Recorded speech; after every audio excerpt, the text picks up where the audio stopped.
mendampingi. Siap Bu, Nyonya Sewu baru ramai di sini.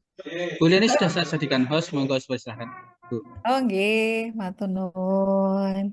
Baik, ini ada 53 peserta ya? 50 ya? 52 peserta ya. Baik, kita akan mulai ya untuk kuliah terkait dengan eh, materi survei geodinamika begitu ya. Baik, sebelum kita mendiskusikan mengenai materinya, saya akan menyampaikan beberapa informasi terlebih dahulu ya mengenai eh, apa apa yang nanti akan kita diskusikan, pelajari bersama begitu. Dan kemudian juga metode dan kemudian juga mungkin nanti kita akan diskusikan beberapa hal ya yang terkait tugas ya, kemudian juga metode assessment begitu ya. Saya share screen terlebih dahulu sebentar.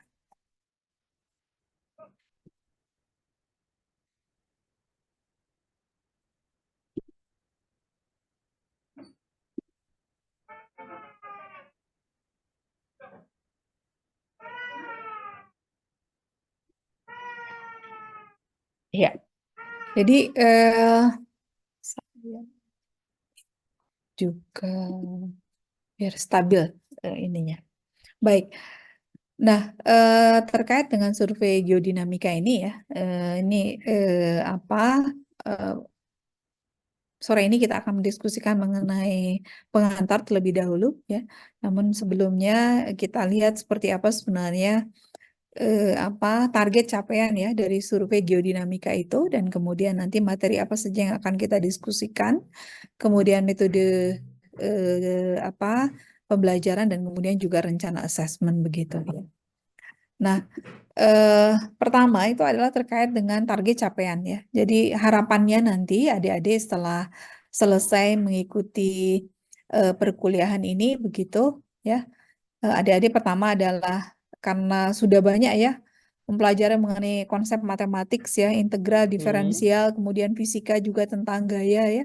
Dan kemudian juga konsep-konsep rekayasa misalnya tentang sistem pengukuran geodesi begitu ya. Baik itu yang menggunakan teknologi terrestris, ekstraterestrial begitu.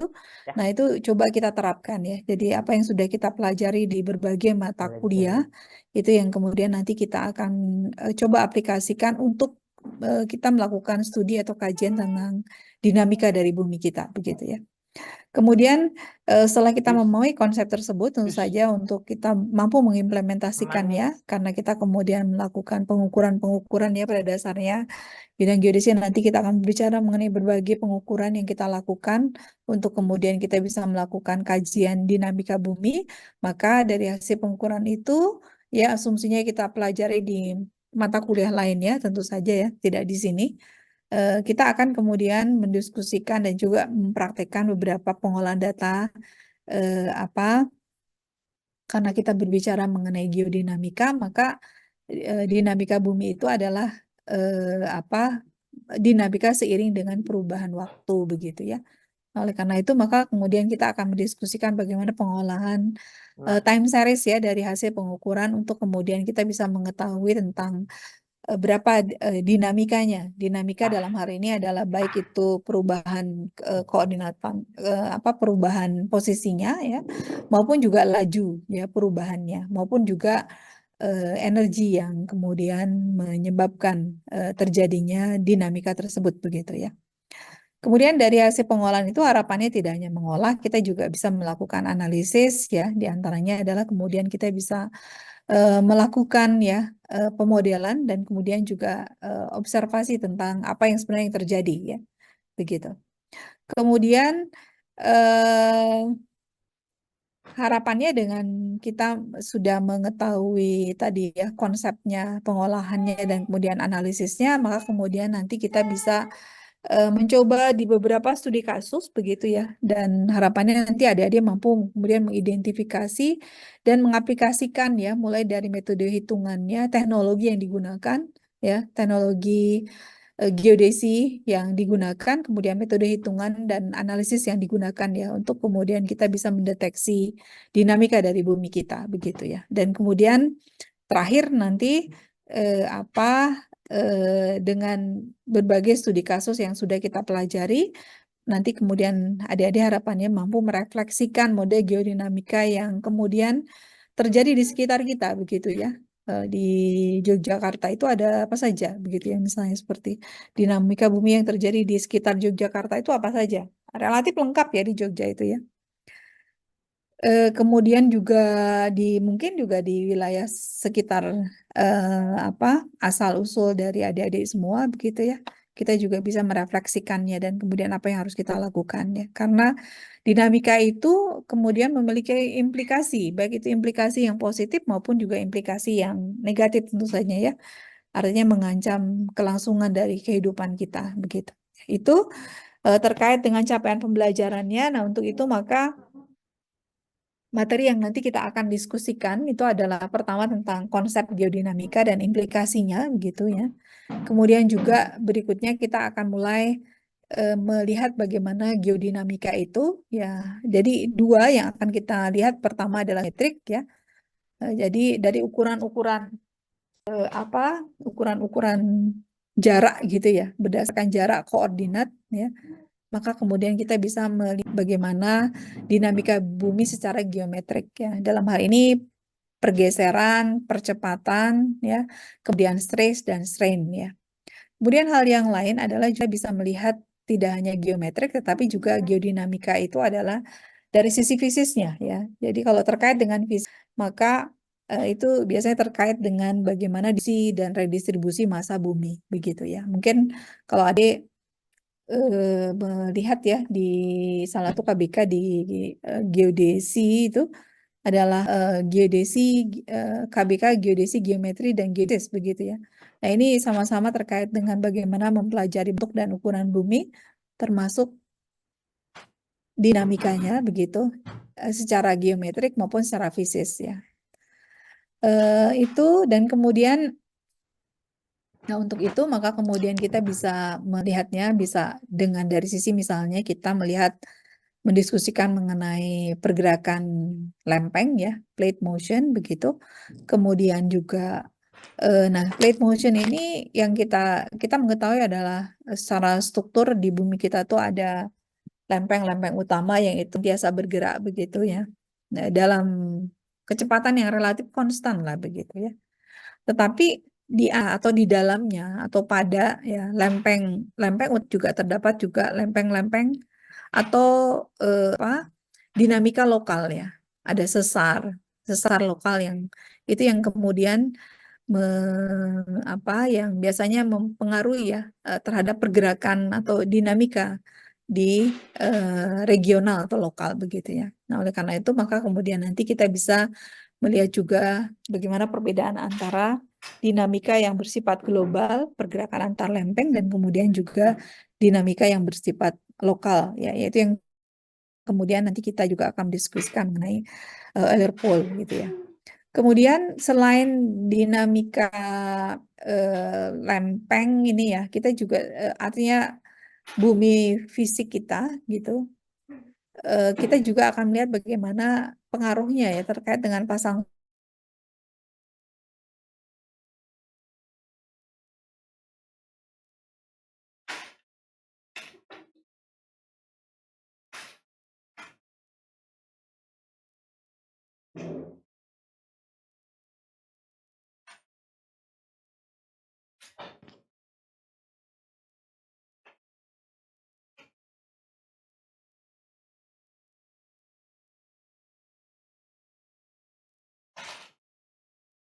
bagaimana kita merepresentasikan ya struktur lempeng bumi kita gitu. Ya, salah satunya adalah teori tentang keseimbangan lempengnya. Nah, ini yang kemudian nanti kita akan diskusikan mengenai teori keseimbangan isostatik dan kemudian juga salah satu fenomena yang terjadi di bumi kita itu misalnya yang itu banyak terjadi di wilayah-wilayah bumi bagian utara begitu. ya. Nanti kita akan belajar ya. Nah, berdasarkan hal-hal tersebut, maka untuk bisa kita mendeteksi atau mengkaji, maka di situ kita perlu melakukan beberapa analisis ya. Analisis baik secara statistik begitu, eh, eh, dan kemudian juga secara deret atau runtun waktu ya, terkait dengan fenomena-fenomena tersebut begitu ya. Dengan menggunakan basisnya adalah terutama kita menggunakan satelit geodesi atau space geodesi begitu, yang itu kemudian nanti kita gunakan untuk melakukan pemodelan analitik pada beberapa contoh ya, studi kasus mengenai pertama ada mengenai dinamika sesar aktif dan zona konvergensi begitu. Kemudian juga dinamika siklus gempa dan kejadian ikutannya, baik itu berupa tsunami maupun likuifaksi begitu. Kemudian juga dinamika gunung api dan kemudian juga dinamika hidrologi dan penurunan tanah. Nah, ini yang dari keempat hal ini kita bisa kemudian melihatnya secara dinamika geometrik maupun juga secara dinamika fisik begitu. Itu terkait dengan materi yang akan kita diskusikan dan kemudian berikutnya yang juga yang tidak kalah penting itu adalah terkait dengan rencana asesmen. Termasuk di dalamnya adalah nanti beberapa penugasan begitu ya, atau tugas-tugas atau assignment dan quiz ya yang nanti akan dilaksanakan begitu ya. Mengingat ini adalah mata kuliah pilihan, dari harapannya memang kemudian nanti kita tidak berdiskusi lagi tentang hal-hal yang mungkin di beberapa konsep kita akan jelaskan kembali, tapi kemudian berikutnya kita akan lebih fokus bagaimana kemudian me, mempelajari atau mengkaji terkait dengan dinamika bumi dengan beberapa studi kasus begitu ya. Nah, oleh karena itu nanti harapannya di minggu ke-1 sampai ke-3 adik-adik sudah kemudian secara berkelompok ya nanti kemudian memiliki gambaran terkait dengan studi kasus ya yang akan dilaksanakan begitu, dan kemudian di antaranya nanti juga kita akan mendiskusikan bagaimana kemudian pemahaman adik-adik semua ya terkait dengan apa yang kita diskusikan melalui kuis-kuis ya. Baik itu kuis terkait dengan bagaimana kita melakukan pengkajian atau observasi dari bumi pun juga bagaimana karakteristik dari dinamika bumi kita. Dan kemudian nanti di akhir ada tugas besar terkait dengan bagaimana kita melakukan deteksi gitu ya atau pemodelan dinamika dari bumi kita. Begitu. Dan tengahnya ada UTS dan UAS begitu. Itu kira-kira rencana asesmen ya. Mungkin ada beberapa modifikasi begitu ya yang sesuai dengan implementasinya nanti kemudian kita akan informasikan secara teknis ya untuk setiap pertemuannya begitu. Itu nah kemudian terkait dengan referensi. Nah, referensi di sini kita bisa pertama menggunakan referensi dari tour code ini ya tentang geodynamics begitu. Kemudian juga berikutnya diantaranya adalah terkait dengan bagaimana kita memahami mengenai dinamika internal begitu ya.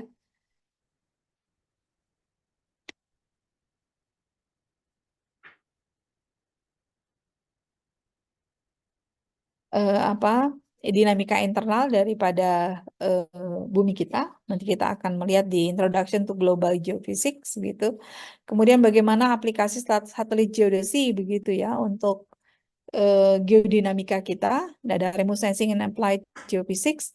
Kemudian juga ada terkait dengan earthquake and volcano deformation begitu. Beberapa paper terkait dengan earthquake geodesi, kemudian volcano geodesi juga akan kita diskusikan begitu ya. Itu terkait dengan referensi. Nah, terkait dengan itu mungkin ya yang akan kita lalui bersama selama satu semester ini, dan kemudian dalam satu semester ini nanti akan difasilitasi oleh saya begitu, akan mengisi di pertemuan-pertemuan awal begitu, dan kemudian berikutnya akan dilanjutkan oleh Bu Yulaika, Bu Yuli ya, dan kemudian nanti terakhir akan difasilitasi oleh Pak Cecep begitu ya. Itu kemudian untuk kegiatan perkuliahan ini sudah disediakan juga ya. Ini untuk mengunggah materi maupun juga untuk mengunggah nanti penugasan ya dan kemudian juga kuis-kuis yang dilakukan. Jadi kami sudah mengesat elok. Silakan nanti mendaftar begitu ya. Dan kemudian untuk passwordnya untuk mendaftar itu adalah Geodinamika 23 ya, gitu. Ini kalau kelas ini sudah ada grupnya belum ya? WA grup? Belum. Belum. Ada yang rencana membuatkan?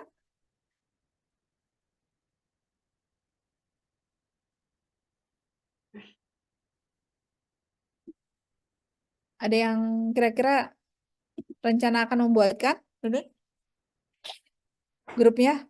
Ini ketua kelasnya siapa ya?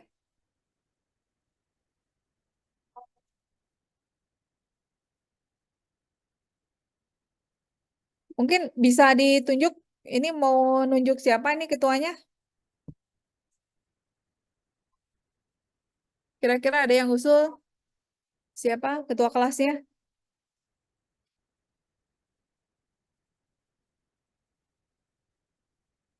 Hmm, siapa ya?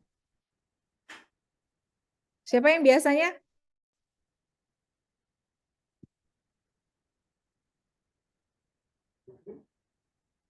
Ini semua ada nggak ya?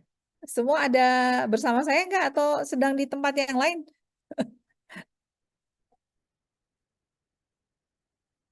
Mungkin untuk grupnya nanti bisa saya bikinkan, Bu. Oh ya, oke. Terima kasih ya Krisna ya. Oke, ya, itu ya. Ini harapannya kalau mata kuliah pilihan itu semua udah mulai aktif ya, gitu.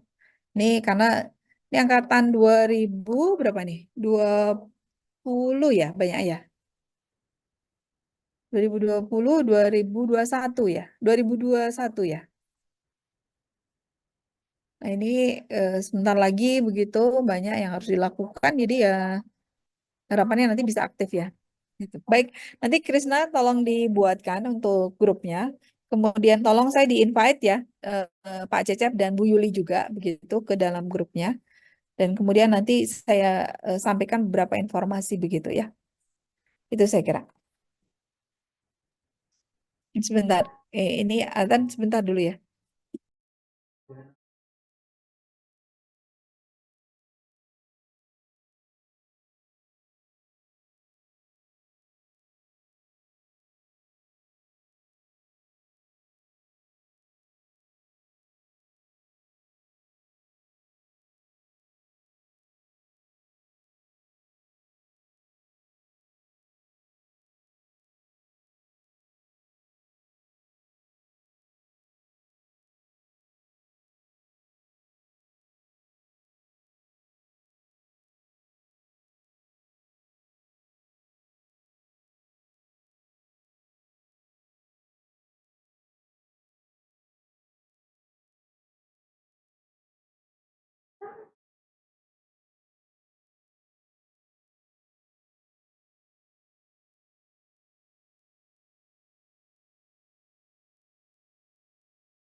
Baik, kita teruskan ya. Ini ya, saya akan menyampaikan untuk materi hari ini ya. Itu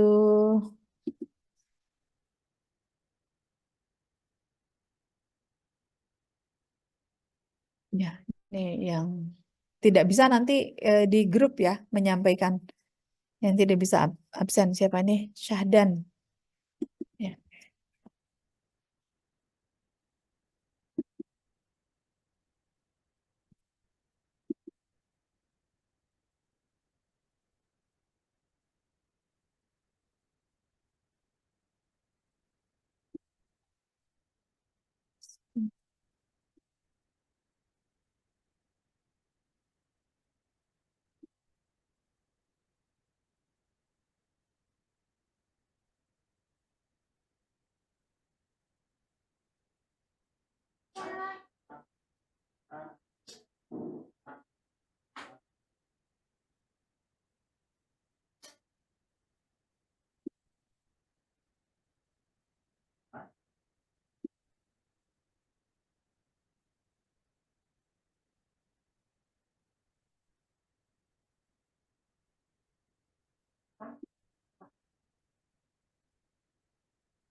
Baik. Nah, terkait dengan pertemuan kita ya untuk sore ini begitu, kita nanti akan mendiskusikan seperti apa sebenarnya definisi dari ilmu geodinamika itu gitu secara umum ya. Sehingga dan kemudian berikutnya adalah untuk bisa kemudian merepresentasikan mengenai geodinamika tersebut, nanti kita akan melihat bagaimana karakteristik dari lapisan-lapisan bumi kita dan kemudian dinamika apa saja yang terjadi pada lapisan bumi tersebut begitu ya. Kira-kira seperti itu. Mungkin kalau tidak selesai kita akan lanjutkan pada pertemuan kita yang kedua ya. Namun beberapa, saya kira ini ada beberapa juga yang pernah kita diskusikan sebelumnya begitu ya. Sehingga nanti mungkin saya akan mengajukan beberapa pertanyaan begitu terkait dengan apa yang akan kita diskusikan ya. Harapannya nanti adik-adik tidak tidur ya dalam mengikuti perkuliahan daring untuk minggu pertama ini gitu ya. Baik, nah terkait dengan topik pertama ini, maka pertama kita melihat seperti apa sebenarnya definisi dari geodinamika begitu ya, atau ilmu geodinamika ya. Di sini disampaikan bahwa ilmu geodinamika adalah ilmu yang berhubungan dengan dinamika bumi ya, mulai penerapan. Nah, jadi yang mempelajari mengenai geodinamika itu banyak, banyak bidang ilmu ya, disesuaikan dengan apa fokus ya dari masing-masing bidang ilmu tersebut begitu ya. Namun pada dasarnya itu adalah akan menerapkan apa eh,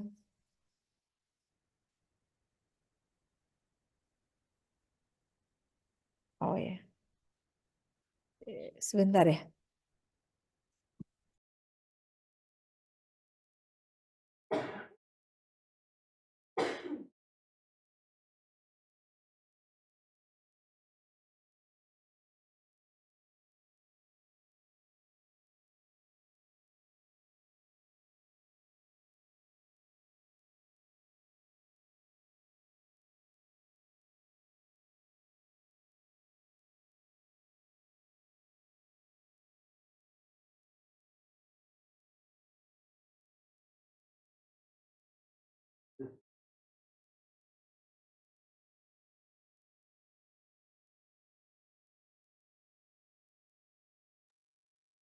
Baik.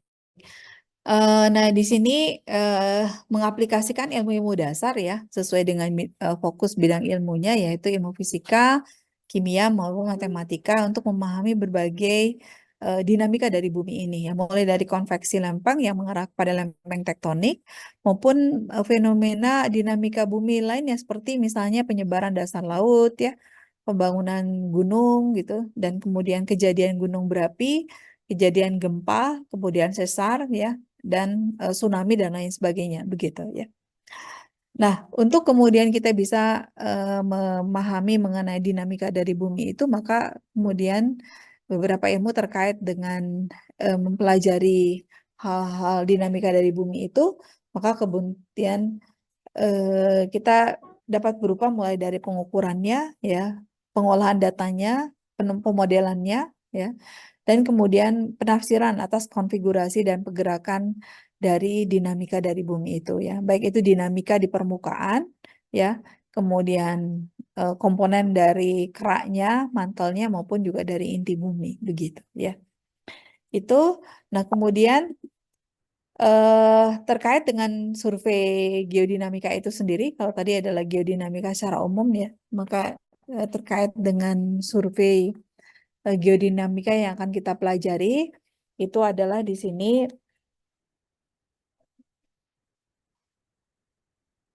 kita akan kemudian banyak mendiskusikan terkait dengan bagaimana proses pengukurannya, begitu ya, dan kemudian pemodelannya juga, artinya pengolahan dan kemudian analisis apa yang terjadi ya, atau dinamika bumi ini dengan menggunakan beberapa metode survei ya, yaitu survei di bidang kita geodesi, diantaranya adalah dengan menggunakan GNSS begitu ya, untuk merepresentasikan mengenai survei geodinamika secara geometrik begitu ya. Di sini ada yang kemudian GNSS, ada yang kemudian INSAR ya. Kemudian juga untuk yang mempelajari mengenai dinamika bumi secara fisis, itu kita bisa menggunakan hasil atau metode survei berupa satelit gaya berat, altimetri maupun juga seismologi gitu ya. Untuk kemudian kita lakukan pemodelan secara numerik ya, karena dari data-data ini kita mendapatkan angka-angka bagaimana pergerakan dari bumi kita ya, dan kemudian kita gunakan untuk memodelkan untuk mempelajari beberapa evolusi gitu ya. Karena sebenarnya dinamika itu dia akan selalu berulang begitu ya. Karena pergerakan bumi juga mengalami periodisasi, maka geodinamika bumi ini juga merupakan satu evolusi yang terjadi di bagian kerak bumi ya, mantle maupun juga inti bumi begitu ya. Nah, kemudian kalau kita lihat tadi ya kita diskusikan mengenai geodinamika umum, maka kemudian kalau kita lihat mengenai komponen-komponen dari bumi dan kemudian apa saja yang terjadi di setiap komponen itu yang merupakan satu kesatuan ya yang tidak terpisahkan dari dinamika dari bumi secara keseluruhan gitu ya. Jadi kalau kita lihat ada yang komponen yang litosfer begitu ya, ada yang komponen yang hidrosfer, ya, ada yang komponen atmosfer, ada biosfer, ya, ada juga sebenarnya cryosfer gitu ya. Tapi ada juga yang menyatakan cryosfer itu adalah antara litosfer dan hidrosfer. Cryosfer itu adalah komponen bumi yang beku gitu ya. Jadi, nah itu yang sekarang kemudian menjaga keseimbangan dari bumi ya, baik keseimbangan mengenai struktur maupun juga keseimbangan daripada iklimnya begitu ya. Nah, kemudian kalau kita berbicara mengenai dinamika dari bumi, sebenarnya dinamika dari bumi ini dikontrol oleh keseimbangan energi di bumi kita begitu ya. Jadi semua pergerakan itu adalah disebabkan karena adanya perubahan energi ya menjadi gerak gitu ya. Nah, energi ini kemudian kita bisa klasifikasi ya energi ini sebagai energi yang di bumi itu sendiri ya, maupun juga energi yang berasal dari luar kita gitu ya. Jadi ada sumber energinya adalah yang berdasarkan radiasi dari matahari dan kemudian juga ada energi yang dari internal konveksi dari bumi kita. Ya. Nah, ini dari solar radiation itu yang kemudian kita nyatakan sebagai eksogenik yang memberikan energi atau mengontrol ya energi bumi kita itu hampir keseluruhannya ya 99,98%. Dan ini adalah berpengaruh terhadap energi di permukaan dinamika bumi bagian permukaan bumi begitu ya. Kemudian yang kedua itu adalah konveksi internal dari bumi kita, begitu yang kita namakan sebagai endogenik, yang itu sebenarnya prosentasenya sedikit begitu ya. Namun demikian ini adalah juga tentu saja meskipun sedikit tetap saja ya menyebabkan pergerakan yang sangat signifikan ya, atau dinamika bumi yang sangat signifikan ya. Nah, untuk soal radiation ini, seperti tadi saya sampaikan, sangat mengontrol terkait dengan bagaimana dinamika bumi permukaan ya. Sehingga di sini ditunjukkan dengan misalnya mengontrol untuk interaksi atmosfer dan lautan ya. Kemudian juga mengontrol cuaca dan iklim di bumi kita begitu. Seperti kita ketahui saat ini kita dalam periode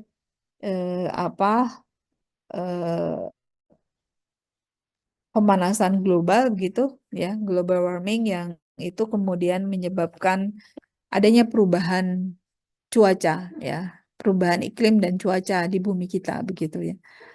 Saat ini kita tidak bisa menetapkan secara jelas begitu ya terkait dengan cuaca begitu ya. Kalau iklim tropis dan seterusnya begitu, tapi kalau kita lihat secara lebih pendetilannya lagi, iklim-iklim tersebut juga mengalami sedikit pergeseran gitu ya. Makanya kalau di sebelumnya di wilayah-wilayah Eropa begitu yang lintangnya tinggi, itu kalau asumsinya adalah jarak ke mataharinya dia akan lebih jauh daripada kemudian di wilayah ekuator ya, yang penyinarannya langsung begitu dan lebih dekat. Maka di wilayah-wilayah lintang tinggi itu panasnya tidak akan terjadi panas ekstrim ya. Namun demikian sekarang karena adanya perubahan iklim ya, menyebabkan kemudian di wilayah utara juga mengalami banyak bencana yang dinamakan bencana panas ekstrim ini begitu ya, atau cuaca ekstrim atau iklim yang ekstrim saat ini begitu ya. Kemudian yang lain adalah juga peristiwa arus gelombang atau dinamika dari lautan ya, dinamika dari atmosfer kita, yang itu adalah terutama disebabkan karena radiasi dari sinar matahari kita ya. Kemudian yang berikutnya adalah yang internal bumi kita, internal konveksi dari bumi kita, itu yang kemudian menyebabkan terjadinya kejadian gunung api ya, volcano, kemudian gempa bumi ya, atau juga perubahan atau pergerakan bumi secara horizontal maupun secara vertikal begitu ya. Nah, ini mungkin sekarang sedang rame ya, mungkin nanti kalau ini bisa dilihat sekarang sedang ada satu gunung api ya di Iceland begitu. Di Iceland yang sedang sangat aktif begitu ya, dan ini adalah merupakan sebenarnya gunung api ini bentuknya tuh memanjang begitu ya. Nah, ini karena merupakan bagian dari rekahan tengah laut yang itu memotong negara Iceland ya, memotong ya daratan begitu ya. Sehingga kemudian sepanjang daratannya, sepanjang rekahan tengah laut itu yang kemudian terbentuklah gunung-gunung api. Dan saat ini kemudian sedang aktif ya. Memang sebenarnya di wilayah tersebut rutin ya terjadi erupsi gitu ya. Seperti juga di Merapi ya. Kita hampir setiap 2 tahun sekali begitu mengalami erupsi. Dan kalau lama tidak terjadi erupsi, maka kemudian kita khawatir begitu ya, adanya pengumpulan dari magma, sehingga kemudian dikhawatirkan nanti kalau meletus akan letusannya menjadi luar biasa begitu ya. Seperti yang terjadi di Jogja itu tahun 2010 lalu begitu ya. Sangat dahsyat letusannya begitu ya.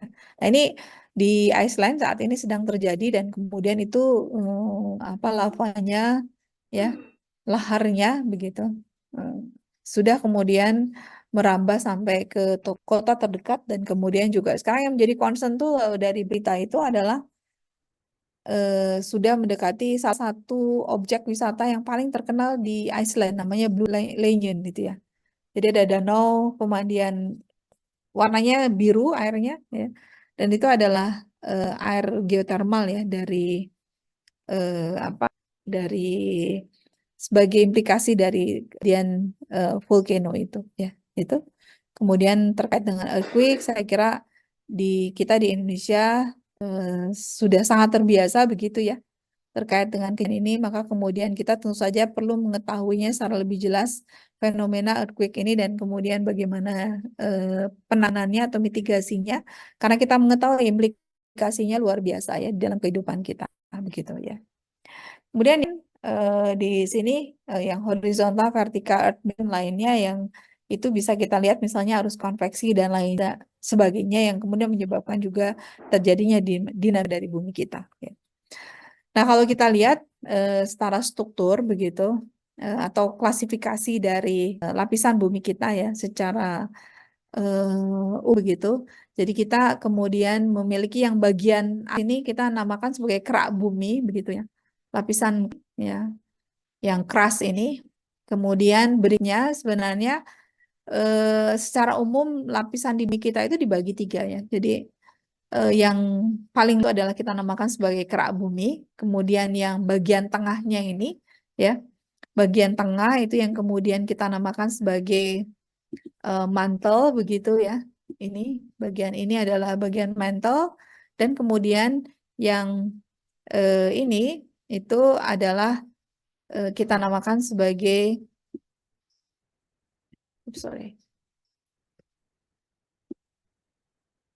sebagai inti bumi begitu ya. Nah, kemudian untuk bagian uppernya ini ya, yang mantel ini kemudian kita bagi bagian atasnya ada upper mantle, kemudian yang di bagian bawahnya kita namakan sebagai lower mantle begitu ya. Dan kemudian yang untuk inti bumi ini adalah ada yang kemudian kita namakan sebagai inti bumi bagian luar dan kemudian inti bumi bagian dalam begitu ya. Dan kemudian juga di bagian upper mantle ini juga sebenarnya pengklasifikasiannya itu kita kemudian juga kita ada pendetilannya lagi ya. Ada kemudian kita klasifikasi berdasarkan lapisan-lapisannya. Ada yang litosfer, astronosfer dan seterusnya begitu sampai kemudian ke inti bumi begitu ya. Itu dan kemudian kalau kita lihat strukturnya di sini ya, jadi di bagian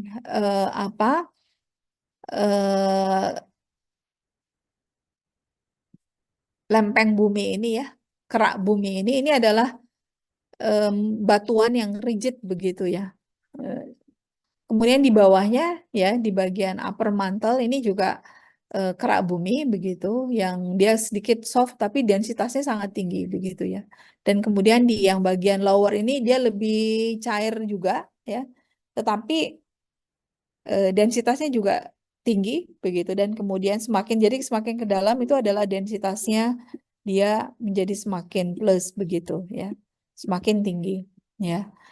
Itu nah ini karena tingkat kerigidan dari kerak bumi ini yang kemudian menyebabkan bagian bumi yang terluar ini menjadi mudah terpecah-pecah begitu ya. Itu yang kemudian menyebabkan terbentuklah lempeng-lempeng kerak tektonik kita begitu ya.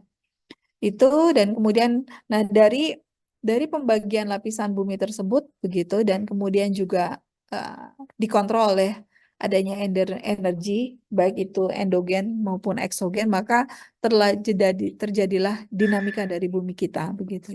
Nah, dinamika ini bisa kemudian kalau kita lihat ya berbagai dinamika bumi kita itu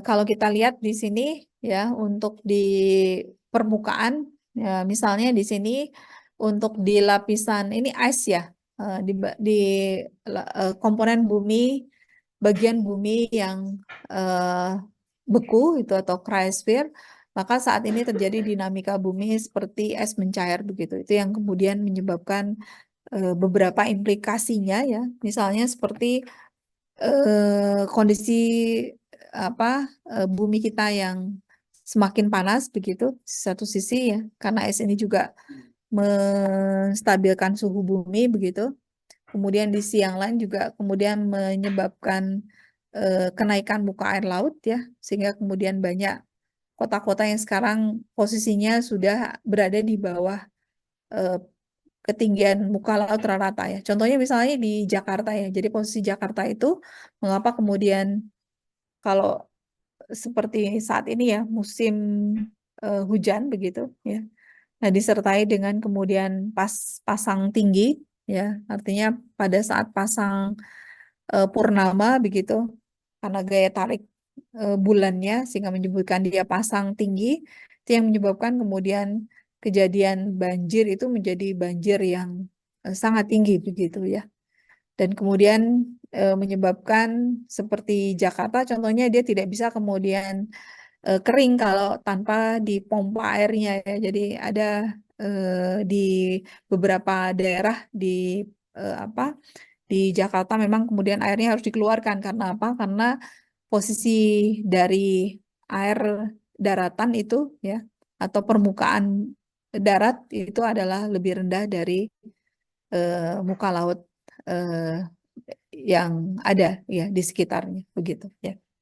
Itu dan kemudian juga dikhawatirkan misalnya kita dalam waktu yang tidak lama lagi begitu ya dari BMKG menyatakan bahwa kita akan kemudian kehilangan es ya yang dulu dinyatakan sebagai es abadi di pegunungan Jayawijaya seperti itu ya. Dan sekarang kemudian es itu tidak bisa kita nyatakan sebagai es abadi lagi begitu ya. Karena kemudian sudah hanya tinggal sedikit dan kemudian diprediksi itu akan dalam 5 atau 10 tahun ini akan kemudian kita kehilangan lapisan es untuk di wilayah satu-satunya ya di wilayah tropis ini yaitu di pegunungan Jayawijaya begitu ya. Kemudian hal yang lain itu adalah sea level loading begitu ya. Jadi pergerakan baik naik turunnya ya dan tekanan dari permukaan laut begitu ya. Ini yang menyebabkan juga sebenarnya terkait juga dengan atmospheric loading ini ya di sini atmospheric loading ini. Jadi tekanan dari atmosfer itu ya. Jadi karena dinamika dari atmosfer itu dan kemudian pada satu kondisi dia juga memberikan tekanan yang jauh lebih besar atau juga bisa jauh lebih kecil begitu ya. Artinya bervariasi terhadap permukaan bumi, baik itu permukaan bumi cair atau lautan dan danau, sungai begitu maupun juga bumi padat atau litosfer begitu ya. Itu yang kemudian membentuk ya pola topografi di daratan dan kemudian juga pola topografi dari permukaan begitu ya. Nah, kemudian hal yang lain adalah yang terkait dengan dinamika dari laut ini juga dipengaruhi oleh pergerakan dari atmosfer atau biasa kita namakan sebagai angin ya. Dimana dengan pergerakan angin ini yang itu sebenarnya dikontrol oleh perbedaan dari penyeraran matahari begitu ya. Itu yang kemudian menyebabkan terjadinya dinamika laut ya, permukaan yang sudah kita diskusikan juga ya di mata kuliah oceanografi. Jadi arus dan gelombang itu kemudian sama-sama disebabkan karena adanya dinamika dari atmosfer atau yang kita namakan sebagai angin begitu ya. Itu kemudian yang berikutnya itu adalah terkait dengan dinamika litosfer ya. Itu yang kita mengetahui tadi adanya gempa bumi begitu ya. Kemudian juga adanya ini ya apa interupsi dari air begitu sehingga kemudian membangun ketersediaan dari apa air tanah begitu yang itu sangat penting ya bagi kita begitu ya.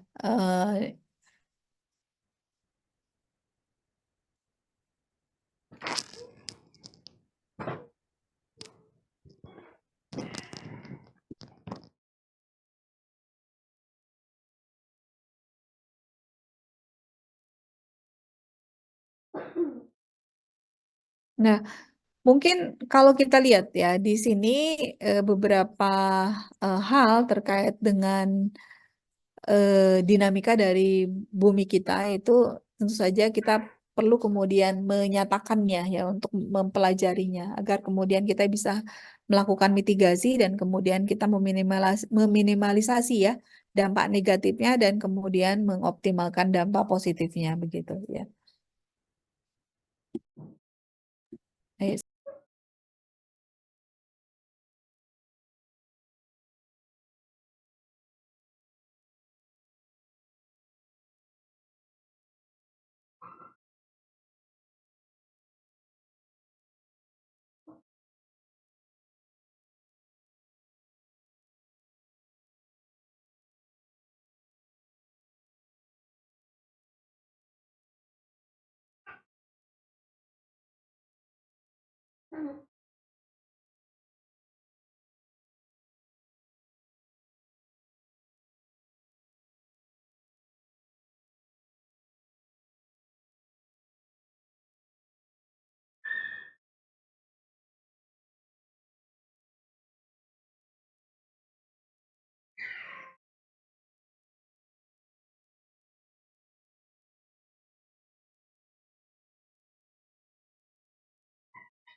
Baik. Ya.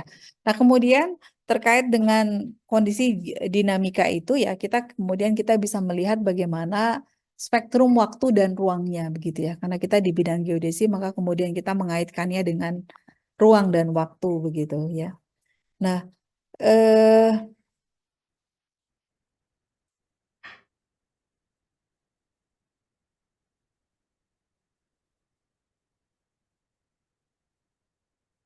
ya. Nah, ini kalau kita lihat di sini berbagai tadi ya dinamika yang terjadi di bumi itu ya. Kemudian bagaimana kemudian di sini berbagai dinamika yang terjadi dan kemudian di sini adalah skala waktunya begitu ya, yang kemungkinan terjadinya dalam berapa lama begitu dalam satuan tahun di sini. Dan kemudian di sini bagaimana kita di bidang geodesi melakukan mengidentifikasinya melalui berbagai pengukuran geodesi yang relevan begitu ya. Nah, di sini contohnya misalnya pergerakan karena terjadinya gempa bumi ya. Ini skalanya adalah waktu begitu dan ini kalau kita lihat ini adalah sangat pendek ya. Jadi kejadiannya itu sangat pendek begitu pergerakannya. Meskipun kita nanti juga akan mendiskusikan mengenai siklus dari gempa bumi dan itu bisa beratus-ratus, berabad-abad tahun begitu.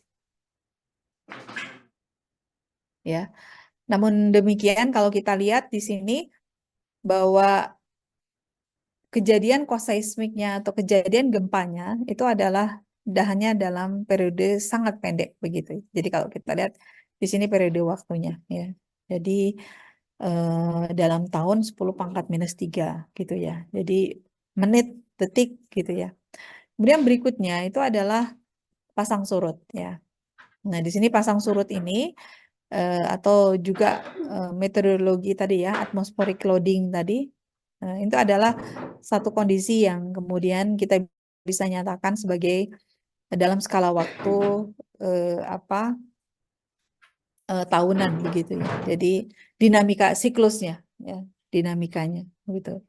Kemudian berikutnya ini adalah pergerakan inti bumi yang nanti kemudian kita diskusikan terkait dengan arus konveksi ya, di mana itu adalah berkisar antara tahunan begitu ya, sampai dengan di sini adalah sekitar ratusan tahun begitu ya satuannya di sini ya. Kemudian ada pergerakan bumi yang itu adalah tentang post glacier rebound tadi ya. Jadi glacier rebound itu glasial itu adalah zaman es, rebound itu adalah bangkit begitu ya. Jadi ceritanya di wilayah kutub begitu, terutama di kutub utara ya, yang banyak didiami oleh populasi manusia begitu. Saat ini banyak sekali glacier atau juga es ya, yang itu kemudian mengalami pencairan begitu ya, sehingga wilayah daratan yang sebelumnya itu terbebani oleh beban es begitu ya, permukaan es karena berat kemudian tertekan sehingga airnya mengalami subsiden atau penurunan. Dan sekarang kemudian bebannya, esnya banyak mencair, sehingga bebannya berkurang, dan kemudian tadi daratannya kembali karena bebannya sudah berkurang, maka dia akan naik begitu ya. Itu yang kemudian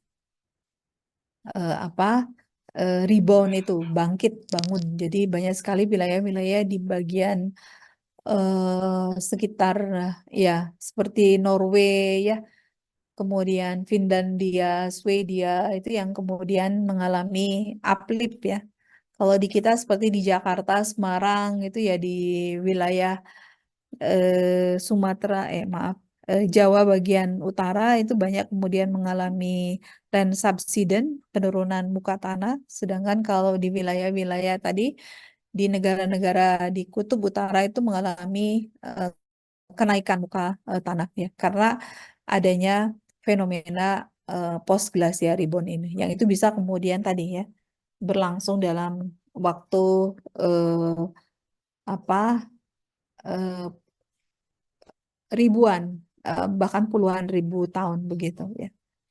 Kemudian tektonik lempeng ini ya, tektonik lempeng ini bagaimana pergerakan antar lempengnya yang itu kemudian bisa terjadi dalam jutaan ya, bahkan ratusan ribuan tahun begitu ya. Dan kemudian berikutnya adalah konveksi mantle secara keseluruhan ya di bumi kita itu yang terjadi bisa dalam jutaan tahun bahkan ribuan tahun begitu ya, dari mulai terbentuknya bumi kita sampai kemudian kondisi saat ini begitu ya.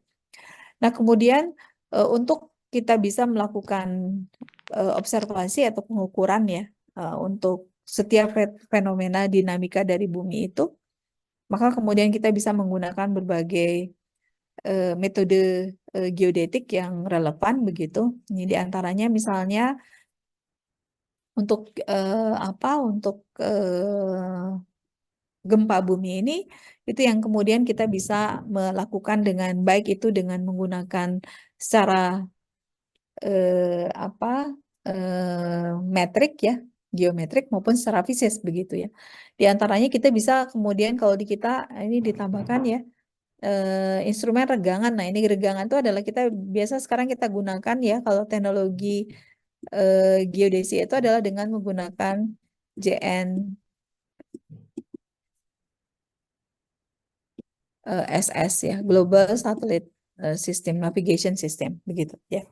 Jadi kita bisa kemudian melihatnya dengan menggunakan data gaya berat atau juga dengan menggunakan instrumen regangan. Regangan itu kita peroleh dari kita kemudian melakukan pengukuran pergerakan permukaan, yang kemudian kita gunakan adalah GNSS begitu ya.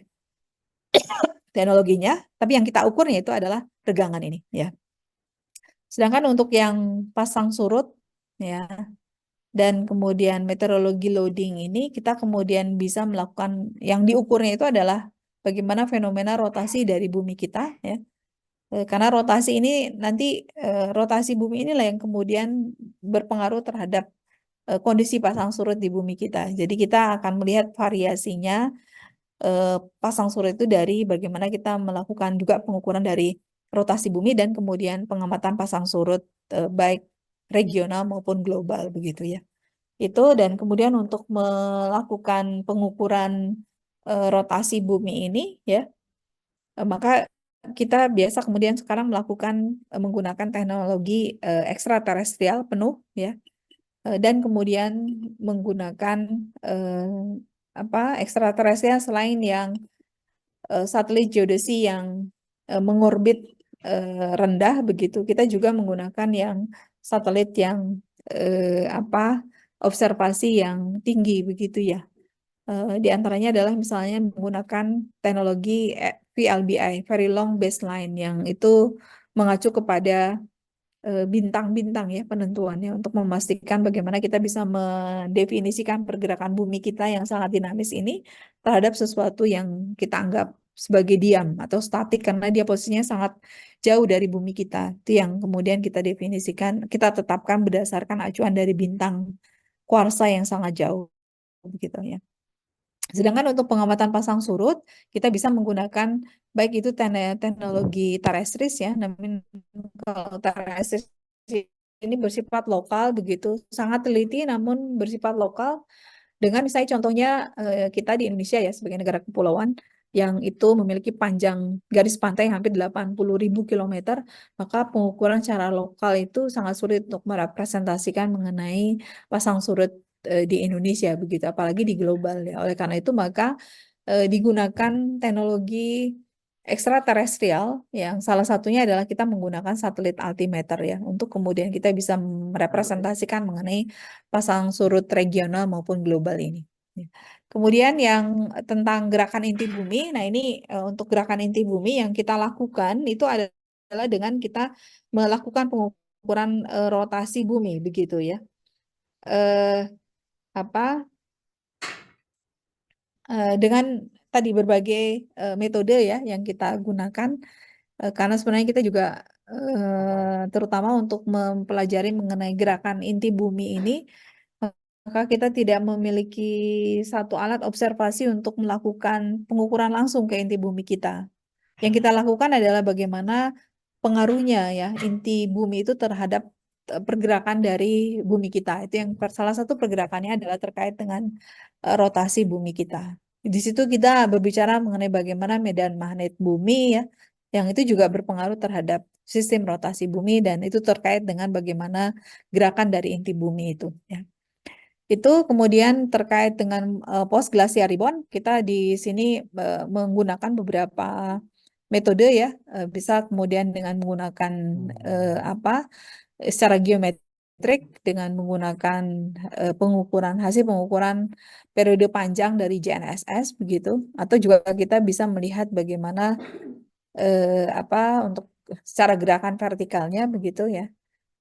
Kemudian kita bisa mengetahui seberapa laju ya dan kecepatan dari kenaikan muka lautnya atau upliftnya, dan kemudian kita juga bisa melakukan bersamaan ya untuk mengetahui karena kenaikan muka itu juga harus diikuti dengan apakah real itu naik begitu atau lautnya yang turun. Nah ini yang kemudian dalam hal ini kita juga harus melakukan pengukuran baik itu dinamika daratannya maupun juga dinamika dari lautannya atau di sini adanya kita namakan sebagai kenaikan atau perubahan muka laut begitu ya.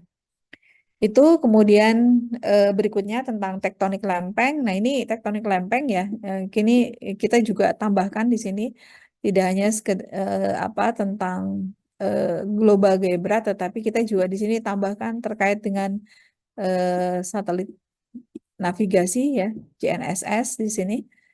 Kemudian juga ditambah lainnya ya, seperti misalnya tadi VLBI gitu, very long base line ya.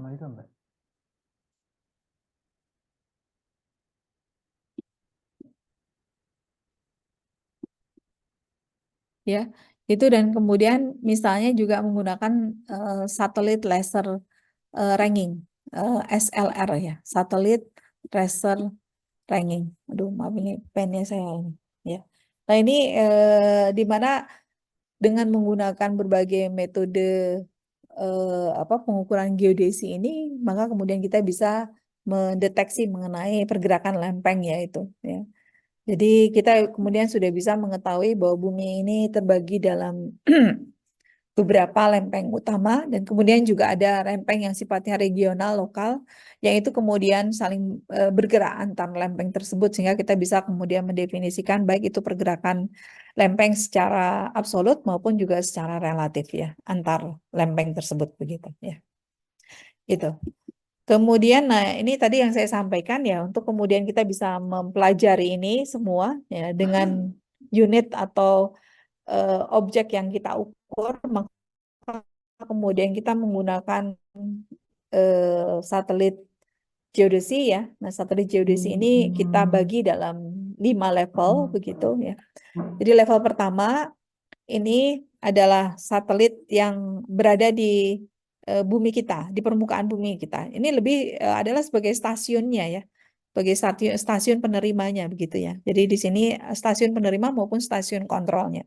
Itu yang kemudian kita namakan sebagai level satelit level 1 ya, sebagai penerima maupun sebagai kontrol daripada satelit geodesi di level lainnya begitu ya. Kemudian yang level 2 itu adalah kita namakan sebagai Low Earth Orbit Satellite atau LEO ya. Di mana di sini terutama apa satelit-satelit kayak berat begitu ya, dan kemudian satelit remote sensing begitu ya, yang itu memerlukan terhadap permukaan bumi ya, karena semakin dekat semakin teliti melakukan pengukurannya ya, itu yang kemudian kita namakan sebagai low Earth orbit satellite ya. Namun demikian meskipun rendah satelit orbit rendah, ini tetap juga ketinggiannya itu adalah sekitar 500 km ya di atas permukaan laut begitu ya. Karena kalau semakin rendah maka gaya tariknya akan jadi semakin tinggi sehingga kemudian umur dari satelit itu akan semakin pendek begitu ya. Jadi semakin rendah, semakin pendek, semakin tinggi, semakin kemudian lama ya lifetime dari satelit tersebut ya. Kemudian yang kedua itu adalah level 3 ya, atau biasa dinamakan Middle Earth Orbit Satellite atau geosatelit ya. Itu diantaranya adalah satelit-satelit navigasi ya. Jadi GNSS kita itu adalah di level 3 ya. Dan ini ketinggiannya adalah kalau GNSS kita mengetahui itu sampai dengan sekitar 22.000 kilometer ya gitu. Jadi itu sudah sangat tinggi dan kemudian ditetapkan tinggi karena posisi orbitnya itu harus fix ya, harus nilai atau posisi koordinat dari satelitnya itu harus tetap begitu, sehingga kita harus tepatkan cukup tinggi untuk kemudian dipengaruhi oleh medan gaya berat bumi seminimal mungkin begitu ya. Kemudian sebagai level 3 ya. Kemudian yang level 4 itu adalah bulan ya, dan planet-planet itu juga sebagai satelit kita. Jadi mengacu kepada atau berdasar kepada posisi bulan dan planet-planet yang ada di sekitar bumi ya, yang berada di galaksi Bima Sakti, ini yang kemudian kita bisa mendefinisikan bagaimana dinamika dari bumi kita begitu ya.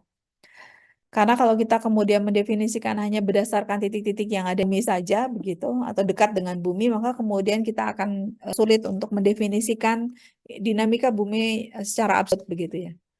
Untuk kita bisa mengetahui dinamika bumi secara penuh, maka kemudian kita harus mendefinisikannya atau mereferensikannya terhadap satu satelit atau satu benda yang itu dianggap diam ya terhadap bumi kita.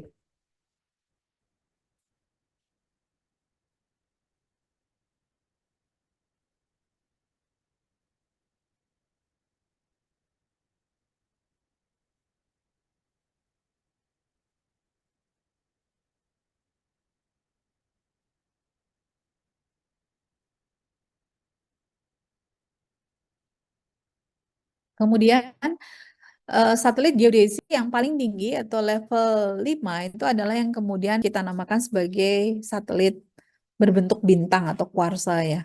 Di mana di yang kuarsa ini yang kemudian dijadikan sebagai referensi untuk penentuan dengan menggunakan teknologi VLBI tadi ya, Very Long Baseline itu ya. Jadi VLBI ini kemudian menetapkan dinamika bumi itu berdasarkan referensi acuannya itu adalah VLBI. Konsepnya hampir sama seperti GNSS ya, begitu. Jadi kita memiliki receiver penangkap, satelit penangkap ya, itu ada antena penangkapnya di permukaan bumi, tetapi kemudian sinyal yang didapatkan itu adalah kalau GNSS itu adalah satelit ya, bisa GPS ya, Galileo, kemudian ya satelit-satelit navigasi yang ada saat ini begitu ya, GLONASS dan seterusnya. Nah, ini kalau yang VLBI maka sinyal yang didapatkan itu adalah sinyal yang berasal dari bintang-bintang yang posisinya luar biasa jauh ya dari kita. Nah, dengan posisi yang sangat jauh, jutaan tahun cahaya begitu, kita bayangkan ya, 1 detik saja itu adalah ya 10⁸ ya untuk kecepatan cahaya itu meter per detik begitu ya. Nah, ini kalau jutaan tahun cahaya berarti luar biasa jaraknya begitu ya. Itu untuk kemudian kita bisa mendapatkan bumi itu posisinya secara absolut begitu ya. Itu adalah berbagai teknologi satelit yang nanti beberapa kita akan diskusikan begitu untuk kemudian kita bisa mengkaji ya, memodelkan dan kemudian menganalisis dinamika dari bumi kita. Kemudian nah kalau kita berbicara mengenai dinamika dari bumi fisis begitu ya. Yang pertama itu adalah tadi kalau kita lihat komponen bumi kita tadi ada komponen yang padat atau litosfer ya, kemudian cair hidrosfer, kemudian atmosfer, cryosfer, kemudian biosfer. Nah, kita akan diskusikan di pertemuan awal ini adalah bagaimana dinamika bumi padat begitu atau litosfer ya. Nah, untuk menggambarkan mengenai bagaimana perkembangan ya pemahaman kita mengenai dinamika bumi padat kita, maka saat ini ya kita sudah melalui banyak sekali teori ya, teori tentang dinamika dari bumi padat itu ya. Jadi ada teori tentang kontraksi, kemudian teori tentang Laurasia dan Gondwana, kemudian teori apungan benua atau continental drift teori, kemudian teori konveksi, kemudian teori pergeseran dasar laut, dan kemudian yang saat ini yang kita gunakan itu adalah terkait dengan teori lempeng tektonik begitu ya. Nah, sebenarnya ya antara teori yang kedua sampai dengan ke-6 ini adalah saling berhubungan, itu saling artinya apa teori Laurasia dan Gondwana itu adalah merupakan dasar dari kemudian teori yang saat ini berkembang yaitu teori tektonik ya. Sedangkan teori kontraksi itu adalah kemudian merupakan satu pemahaman purbakala dulu yang kemudian bagaimana merepresentasikan dinamika dari bumi yang sebenarnya secara logika itu kemudian tidak bisa diterima, dan kemudian berikutnya baru kita mengembangkannya ya, teori yang kedua sampai dengan ke-6 itu yang kemudian existing kita gunakan saat ini begitu ya.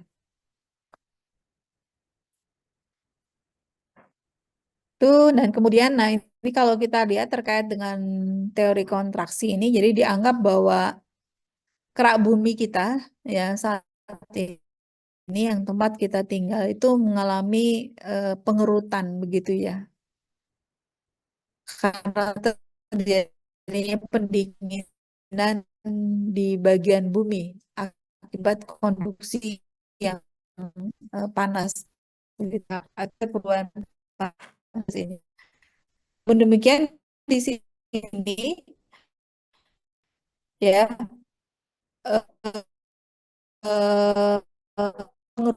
dari permukaan yang kemudian mengakibatkan pengambunan lembah dan permukaan bumi yang tidak bisa diterima terkait dengan teori kontraksi ini ya.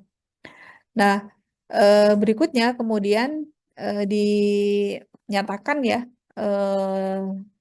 dikembangkan teori Laurasia. Jadi dinyatakan bahwa pada dasarnya bumi kita ini ya pada awal pembentukannya itu adalah terdiri dari satu benua besar ya, yang kemudian selanjutnya terbagi menjadi 2 benua yaitu Laurasia dan Gondwana.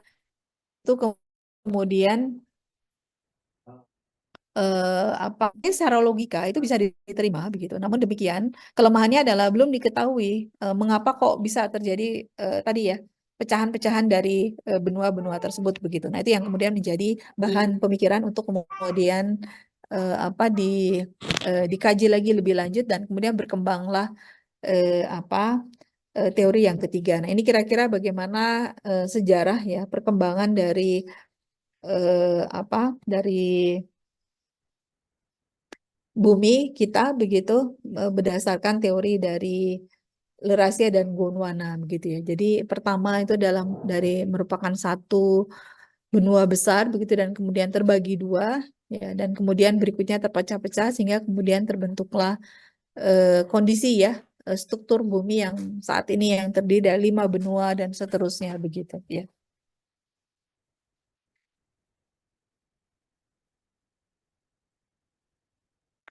Tuh, dan kemudian berikutnya itu adalah berkembang teori apungan benua atau continental drift begitu. Teori ini menjelaskan bagaimana pergeseran dari benua yang tadi belum diketahui alasannya ya dari teori sebelumnya begitu ya. Nah, di sini disampaikan bahwa sebenarnya kerak bumi kita itu ya, kerak bumi kita itu adalah satu lapisan yang keras begitu, dan itu kemudian mengapung ya di atas satu lapisan yang itu bersifat cair. Gitu. Jadi liquid ya lebih dia elastik begitu ya, bukan liquid juga sih, bersifat elastik begitu ya. Jadi artinya bahwa kita yang bagian kerak bumi kita itu mengapung berada di atas lapisan mantel yang itu bersifat lebih elastik begitu ya. Itu yang kemudian menyebabkan ya tadi karena bersifat sangat rigid begitu ya. Kemudian mengapung di atas lapisan yang relatif elastik begitu dan kemudian bagian yang kerak bumi itu mengalami pecahan-pecahan begitu ya yang itu kemudian mengalami pergerakan sesuai dengan pergerakan yang terjadi atau arah pergerakannya sesuai dengan pergerakan yang terjadi di lapisan di bawah kontinen itu atau di lapisan di bawah kerak bumi atau lapisan di bawah mantel ya. Itu yang kemudian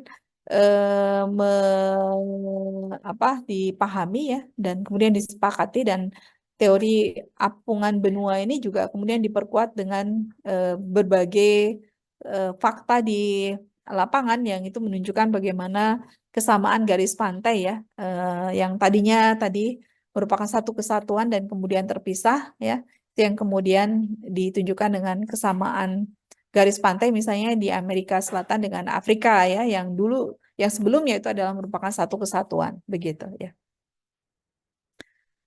Itu jadi kalau kita lihat ini ya pola dari garis pantai yang di Afrika dan kemudian di Amerika begitu itu memiliki kesamaan dan itu yang kemudian dijadikan sebagai bukti di lapangan mengenai teori apungan benua ini ya. Kemudian yang berikutnya ini teori konveksi yang itu kemudian nah ini kok bisa ya bergeser begitu. Nah, itu yang kemudian dijelaskan melalui teori konveksi ini ya yang dinyatakan bahwa akibat pemanasan yang terjadi di inti bumi begitu, lapisan di atasnya itu yang bersifat kemudian liquid dengan densitas yang tinggi itu mengalami pergerakan. Pergerakan itu yang kemudian bisa kita jelaskan di sini ya, kira-kira seperti ini. Jadi di sini bagian inti yang itu panas ya. Kemudian karena panasnya bagian mantelnya ini yang kemudian tadi bersifat sangat thick gitu ya. Cairan yang sangat kental begitu itu yang kemudian mengalami pergerakan ya. Jadi ini karena pemanasan maka di bagian naik ke atas begitu ya dan di atas menjadi relatif lebih dingin dibandingkan yang ini dan kemudian dia akan bergerak begitu ya seperti ini. Nah, karena pergerakan ini adalah dia bersifat elastik dan wilayah mantel ini yang bagian atasnya kita namakan sebagai astenosfer, bagian yang keraknya ini yang tadi ya dia keras itu ya Rigid itu yang kemudian terpecah-pecah dan kemudian pecahannya itu akan bergerak sesuai dengan arah pergerakan dari lapisan yang ada di bawahnya atau astenosfer itu atau mantel bagian atas begitu ya. Itu yang kemudian menjelaskan mengapa kemudian kerak bumi tadi ya dia mengapung dan kemudian bergerak. Nah, pergerakan itu disebabkan karena adanya arus konveksi ini begitu. Itu adalah teori keempat yang kemudian menguatkan bagaimana pergerakan lempeng di bumi kita ya, alasannya, reasonnya begitu ya. Nah, kemudian berikutnya tektonik lempeng ya. Kalau kita lihat bagaimana tektonik lempeng itu terjadi. Jadi kalau kita lihat di sini struktur dari bumi kita ya. Di sini ada beberapa kondisi atau dinamika dari bumi kita ya, mulai di sini rekahan tengah laut ya, yang tadi saya jelaskan. Salah satunya di Iceland begitu, yang merupakan bagian dari rekahan tengah laut di lautan apa itu ya, Pasifik atau Atlantik ya, Pasifik ya. Gitu. Kemudian juga ada intercontinental rift ya, jadi rift atau pergerakan di dalam kontinen itu yang terjadi di Afrika misalnya. Kemudian busur kepulauan ya, di sini busur kepulauan yang terjadi misalnya di kita di wilayah Sumatera begitu ya, yang ada pulau-pulau kecil di sisi pantai barat Sumatera itu adalah bagian dari busur kepulauan ya. Kemudian sama Backyard Basin ini juga sama ocean, kemudian juga batas kontinen aktif ya. Ini yang kemudian menyebabkan di batas kontinen aktif ini seperti kalau di kita itu adalah di wilayah selatan dari Pulau Jawa itu adalah terbentuklah gunung-gunung api begitu ya. Itu kemudian ada ocean island basalt ya, ini yang kemudian terbentuknya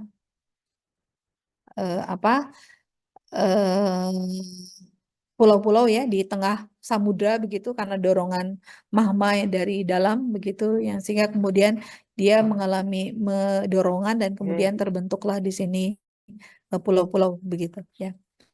Itu beberapa aktivitas dari tektonik lempeng ya. Nah, kemudian kalau kita lihat aktivitas tersebut sebenarnya pergerakan lempeng itu kita bisa bagi dalam 3 tipe ya. Jadi ada pergerakan yang itu adalah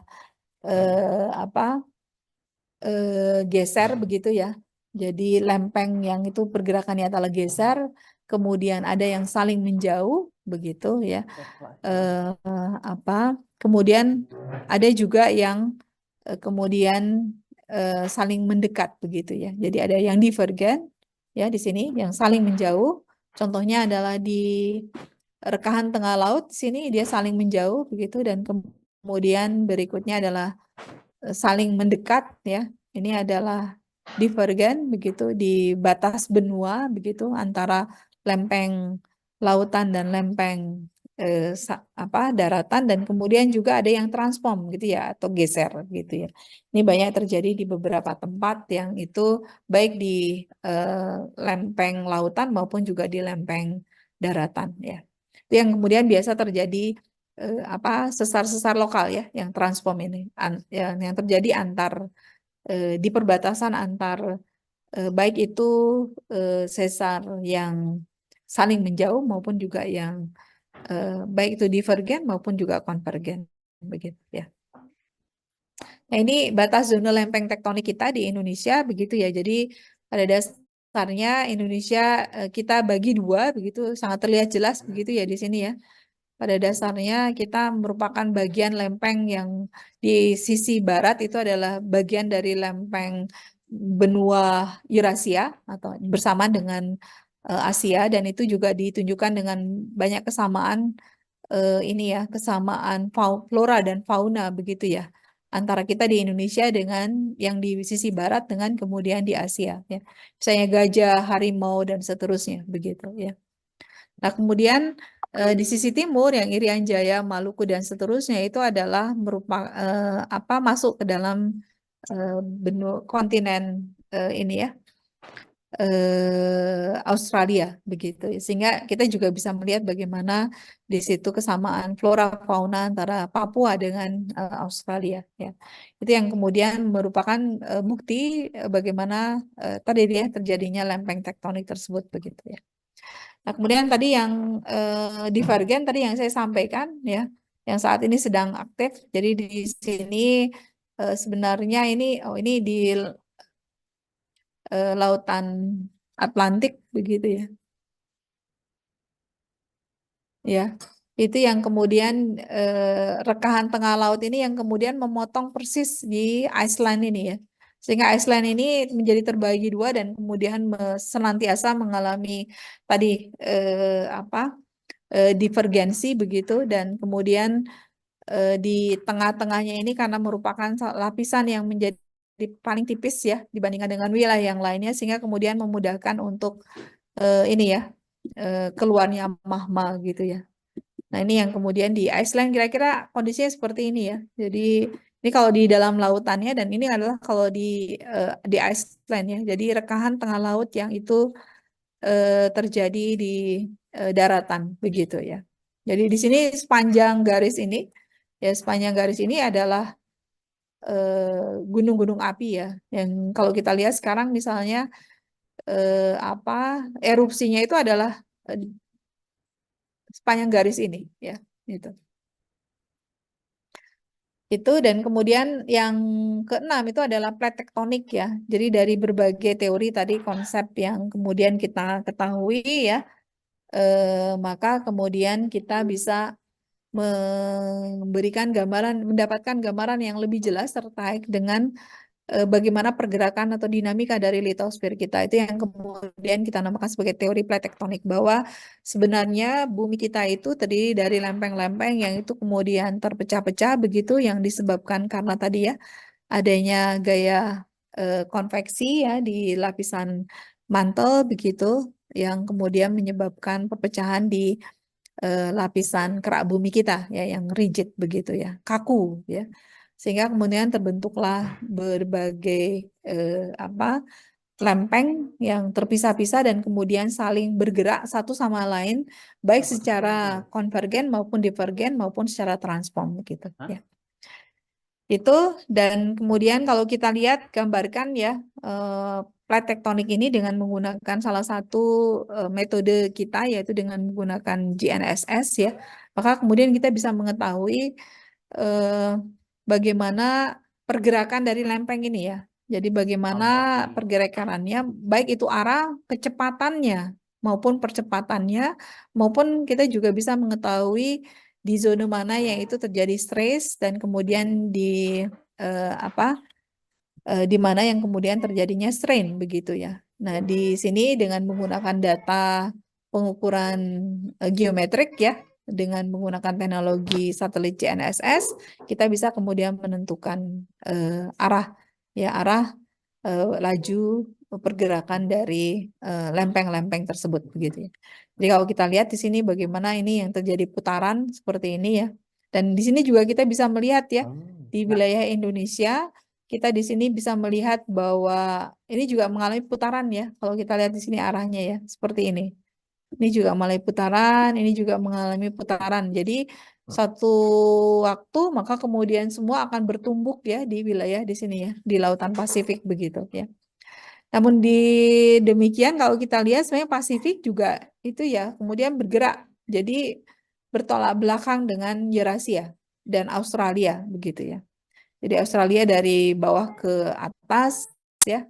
Kemudian Eurasia ini yang kemudian arahnya ke timur dan sedangkan timur tenggara begitu dan sedangkan ini ya untuk yang Pasifik ini lempeng Pasifik dia kemudian bergeraknya adalah ke arah barat laut ya itu. Jadi kita juga bisa memprediksi dengan kecepatan dan arah ini kita juga bisa melihat kemungkinan bahwa suatu saat begitu ya beberapa pulau yang tadinya kemudian terpisah akan kemudian menyatu kembali begitu ya kalau kita lihat dari pergerakannya ini begitu ya. Itu tapi waktunya kapan? Nah, itu yang kemudian menjadi salah satu hal yang kemudian saat ini menjadi bahan kajian ya. Tapi dipastikan ini akan terjadi pada periode yang sangat-sangat lama begitu. Karena apa? Karena kita ini ya untuk panjang atau jarak sekian ini adalah pergerakannya adalah sekitar 5 cm per tahun. Jadi kalau kita lihat ini seperti di wilayah Australia ya, Eurasia ini rata-rata ya Australia ini adalah ya sekitar 7 cm per tahun begitu ke arah timur laut ya. Kemudian Eurasia ini bervariasi tapi antara 3 sampai dengan ini ya sampai dengan 5 ya sentimeter begitu. Dan kalau kita lihat di sini yang ini adalah salah satu tempat yang sangat aktif ya di Sesar Andreas ini ya di Amerika yang kemudian itu sangat reguler terjadi gempa dan kemudian sering juga terjadi gempa yang dengan magnitudo yang besar begitu ya. Itu dan ini gambaran pergerakan lempeng dunia yang tadi kalau kita lihat ini lebih detail lagi begitu ya dengan hasil adjustment dengan menggunakan kerangka referensi yang di 2014 atau pada saat itu ini terbaru ya gitu.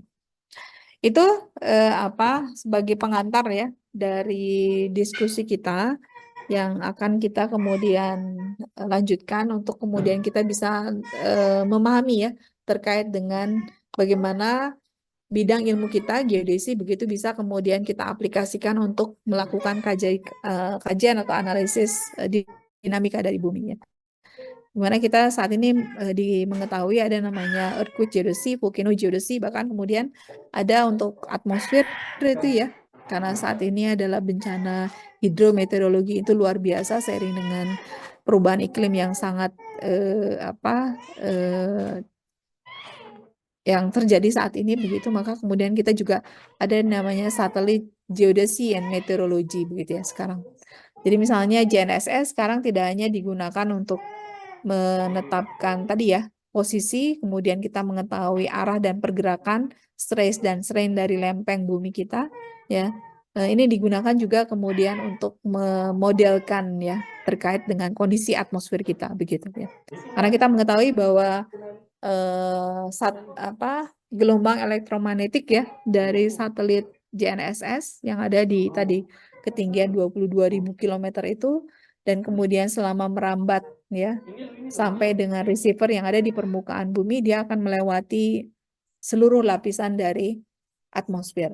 Nah, bagaimana pola pergerakannya, bagaimana pola perambatannya itu yang kemudian digunakan untuk kemudian kita bisa memodelkan bagaimana kondisi atmosfer yang dilalui oleh gelombang elektromagnetik dari satelit GNSS tersebut. Kira-kira seperti itu materi untuk hari ini sebagai pengantar ya, dan kemudian kita akan bertemu lagi mudah-mudahan minggu depan insya Allah kita bisa bertemu langsung ya di kampus dan kita akan diskusikan. Mungkin saya akan berikan kuis-kuis kecil gitu ya di awal untuk kemudian kita menyepakati mengenai pemahaman.